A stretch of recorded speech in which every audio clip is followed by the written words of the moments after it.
Welcome once again to Lehto's Law. Here's Steve Lehto. We've talked about police in this channel before, and we've even spoken about police quotas. Do police have quotas of tickets they must write per shift to avoid getting in trouble? And some states have outlawed quotas, some cities have outlawed them, and we've heard, however, that some departments have found ways to get around those kinds of rules. And of course, where they're illegal, many departments still do it. Now, they'll often say they don't because they don't call them quotas. They call them something else, some kind of performance enhancement incentive or something. And so an interesting lawsuit out of Michigan that Tony tipped me off to from WOOD, Wood TV, did a story on. Civil rights lawsuit exposes Rockford's traffic stop quota. Traffic stop quota. Susan Samples wrote the story for the TV station, and it involves a man named Thurman King, who was accused of running a four-way stop. And they also arrested him for alcohol and a bunch of other stuff. But it turns out that, among other things, the blood test they took showed he had no alcohol in his system. And there was also dash cam footage that kind of contradicted the entire story. And so the charges were dropped in the quote-unquote interest of justice. They dropped the charges against the man. But, of course, he'd been arrested and handcuffed and all that stuff. So he filed a lawsuit in federal court saying that he had been wrongfully arrested and how he was treated was inappropriate. So he files the lawsuit, and as they're going through the system, of course, the defendants are saying, well, we have qualified immunity. We're not liable for anything we did because police officer thought the guy could have been under the influence, even though he had nothing in his system. And, whether or not you roll a stop sign is kind of more a matter of interpretation. So they are arguing this out in court, but interestingly enough, if you're involved in a civil lawsuit, you sue somebody or they sue you, you go through a phase of discovery where you can actually, it's similar to using a subpoena to get documents from somebody, but in discovery, it's easier than that. You don't need a subpoena, but you're allowed to ask the other side to provide you with documents, evidence, anything they've got to support their case or that would support your case. And you send over document requests and discovery requests, and you can get this stuff pursuant to that. And during the discovery phase, the attorney came up with what he found as a very interesting document, which came in the form of a memo issued the month before the traffic stop. And it was a memo given to the officer who pulled this man over. And the document is a counseling memo. And I've got a copy of it right here. Because when the attorney got a hold of it, it's public record, so it got out into the public. So here it is, Exhibit 14. And this has been filed with the court in the federal case of King versus the Rockford Department of Public Safety, DPS. So in the counseling memo, his supervisors chastised him for failing to meet the mandatory minimum expectations for traffic stops. Now, they're going to say, oh, this is not a ticket quota, though. It's a stop quota. That is, while reviewing the officer monthly activities for December of 2019, we found you did not meet the mandatory minimum expectations for traffic stops. In December, your goal was to have 28 traffic stops. In reality, in December, you only had 27. So they actually wrote this guy up in a disciplinary memo because he fell short one traffic stop. Now, again, they're going to say, oh, those are traffic stops. Those aren't tickets. Do you really think a police officer is going to be kept on the force if he says, I went out this month and I stopped 28 people? Did you write any tickets? No, I just stopped them. Said, hey, slow down a little bit, or hey, how you doing? Wasn't sure if you saw that sign back there, or hey, you're doing a good job driving today. I wanted to just say hello to you. Do you think he can really do that? Because I really think this is basically a euphemism for, well, you stopped him for a reason, didn't you? Okay, and you wrote him up for that, right? On January 10th, 2019, you received an email indicating you did not meet the minimum expectation for December of 2018. In the email, you were asked to review your dailies and traffic stops for the month to see if there was an error. They actually told the guy, they said, look, we counted, we only see 27. Go back and check, did you have 28 or not? On January 12th, 2019, you responded to the email and did not dispute you had not met the performance standards. So they're telling the guy, look, we asked you to count, you counted, you only have 27. You admit you did not do the proper number of traffic stops. After meeting with you, it is clear that you understand you are required to make a minimum of 2 traffic stops for each 10-hour shift. In the event you are not able to because you are too busy, you understand how to document this on your daily patrol log. So if he actually can't do 2 stops in a shift, he's now been chastised and they've told him how to document his failure. He's disappointing them. He really is. It is important that you meet the minimum performance standards to avoid progressive discipline. Not to protect the community, not to do your job right, to avoid progressive discipline. We expect your performance will improve, and we will be monitoring it closely over the next several months.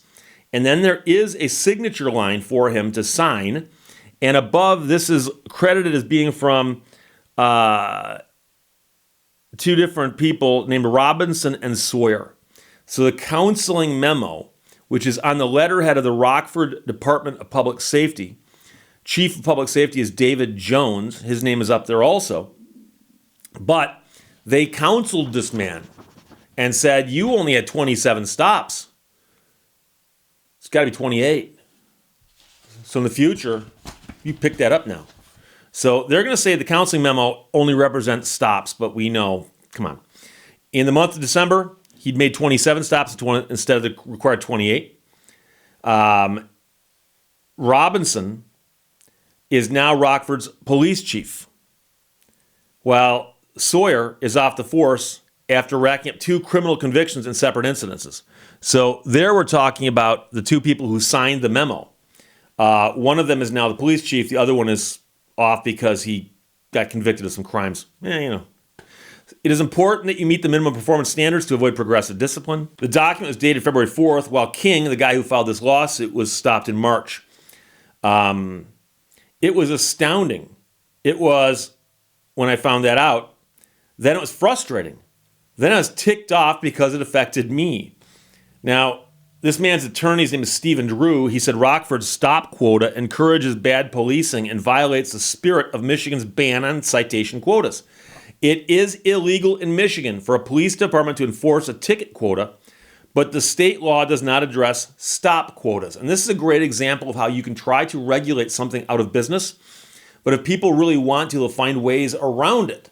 So what you do if you're a police department and you're told you can no longer have quotas on writing citations, you say, okay, we have a quota on traffic stops. You must pull over so many people per day.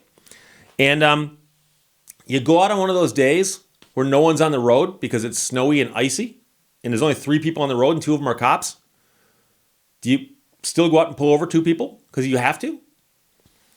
If you have a policy like that and you're enforcing it with discipline, it's not positive for the citizens of Rockford who may be getting followed by police, the attorney says. It's not positive for the people coming to visit Rockford or even their businesses, and it certainly wasn't positive for Mr. King.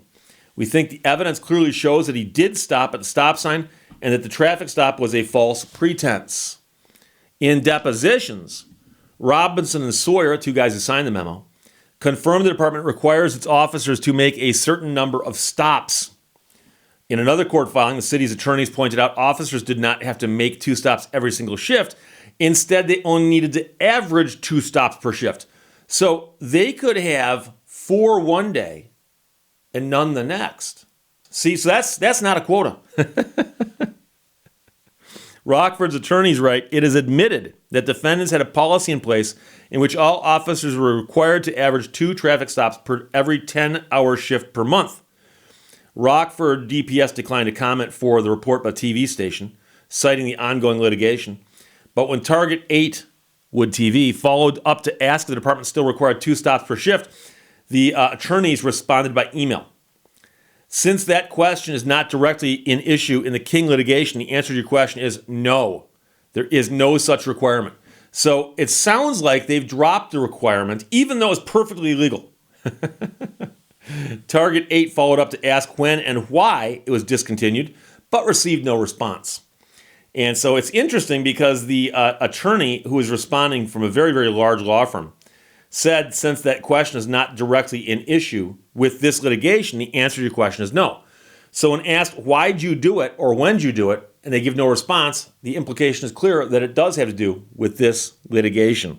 In a deposition dated January 14th, Aaron Sawyer told Stephen Drew, the attorney, that the stop expectation, which is 2 per shift, was still in place, to his knowledge, but Sawyer resigned from the police department in December of 2021. My question is the policy in place that was in place when you wrote the memo, as far as you know? The attorney asked him. The answer was yes, the expectations are still there. There's not a written policy on it, it's just an expectation. But even though there's no written policy on it, you'll get a written memo chastising you if you don't follow this unwritten policy.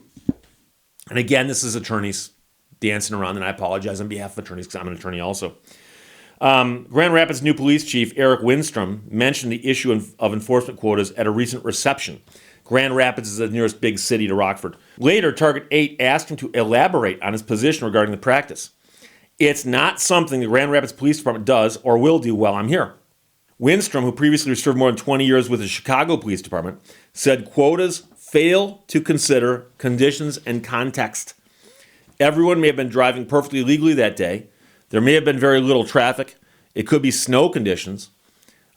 He said there are some shifts during which an officer will make no traffic stops at all, and that would be acceptable and that would be normal. It could be because you're super busy with other stuff. It could be because there's great driving going on, or not much driving going on at all. He also stressed that stopping a vehicle is a seizure, and so it's something that they have to take seriously. They can't just stop cars for no reason. You're stopping someone from going about their life. We take that very seriously. It also could be a potentially dangerous situation, depending on what's going on. So you need a good reason to make a traffic stop. And if the reason is because I was told I have to make X amount of traffic stops, that's potentially a problem. If a driver says, hey, I don't think you had a reason to pull me over, now it seems like maybe the number the officer's trying to hit maybe crept into their brain. Maybe it wasn't all about probable cause or reasonable suspicion, explained Windstrom. We won't be doing quotas here in Grand Rapids Police. So the ACLU also points out that quotas are flatly unconstitutional. But again, the quotas that most people are talking about is the quotas for writing tickets. And they're going to say, oh no, we don't have a quota for writing tickets. We have a quota for making traffic stops.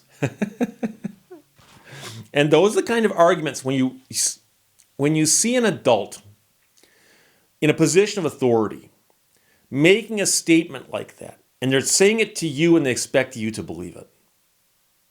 Oh, we don't have a quota on traffic citations. We have a quota on traffic stops. There's a difference. See? It reminds me, I did a video not too long ago called like the dumbest things told me by attorneys. Something like that. I'll put a link in the description below. And I've had attorneys say things to me, to my face, that they expected me to believe. Not only did I not believe them, but I didn't believe that they believed it either. And I've seen someone go into court and make an argument. And everyone in the courtroom is looking around going, are they really making that argument? They don't even believe it, do they? I've seen a judge actually look at someone and go, do you believe that? You don't really believe that, do you? And this just reminds me of another story. I apologize if you've heard any of these stories before. I was in court one day, and I forgot what the argument was, but it was an argument on a case I had nothing to do with. I was simply waiting for my turn to get called. And the judge asked an attorney a question and said, what do you guys think the answer is? And this attorney over here said the answer is yes. Let's just assume that's the case. He looks at the opposing attorney and goes, what do you think the answer is? And she goes, yes. Judge looks around and he goes, oh, in that case, we don't have a dispute here then. Why are we even here? You guys agree. Go. And the attorney who said yes goes, wait a second, Your Honor. What do you mean there's no dispute here? He said yes. The judge goes, so did you. And she goes, no, I didn't. And the judge looks at the court reporter and goes, read back my question and my answer, please. And the judge asked, what's the answer? And she said yes. And the court reporter says, and the attorney said yes. And now everybody in the court was snickering because she'd said yes. She goes, the answer is no. And he goes, and why'd you say yes? And she goes, I never said yes. Judge goes, court reporter just read it back. You said yes. She goes, It's my position that I said no. It's my position that I said no. All she had to do was say, I was mistaken. I misheard the question. I'm sorry. He says yes, we say no. That's why we're here. We disagree on this simple point. But instead of saying, I misunderstood the question, or I misspoke, I said the wrong word, I'm sorry, that's not what I meant. She said, it's my position that I said no. Oh, that's different. And when you see people make those kinds of arguments, you just look at them going, really? Do you really believe that? So here we've got the Grand Rapids police chief, which is a bigger city, so it's a more prestigious job to have, saying we don't have quotas because quotas are bad, not even on traffic stops. And you've got the people over at Rockford who say we don't even do them anymore. But when we did them, there's nothing wrong with it. And why'd you stop doing them? So it's a crazy story. But what's neat about it is that the attorney who found the document through discovery, it's available and now you can see it too. And it's the Rockford Department of Public Safety counseling memo that was given to this officer because he'd only made 27 stops and he's supposed to make 28. Do you know what you're doing to our organization? So it's it's a weird story in that sense. And I'm not making fun of the fact that this guy went through something very, very bad. He was falsely arrested. Charges were dismissed, and I completely empathize with the guy, and I hope he wins the case. And I'm glad he's revealing this. But I've always thought the argument that we don't have quotas on traffic tickets, we've got quotas on traffic stops, as if that makes a difference. You know, Tony, thanks for sending it. WOOD ran the story. Susan Samples wrote it. Civil rights lawsuit exposes Rockford Department of Public Safety's traffic stop quota. Questions or comments, put them below. Let's talk to you later. Bye-bye. Thank you for watching Lehto's Law. Take me to the captain and tell him why I'm here. I want to stay in your world while my world disappears.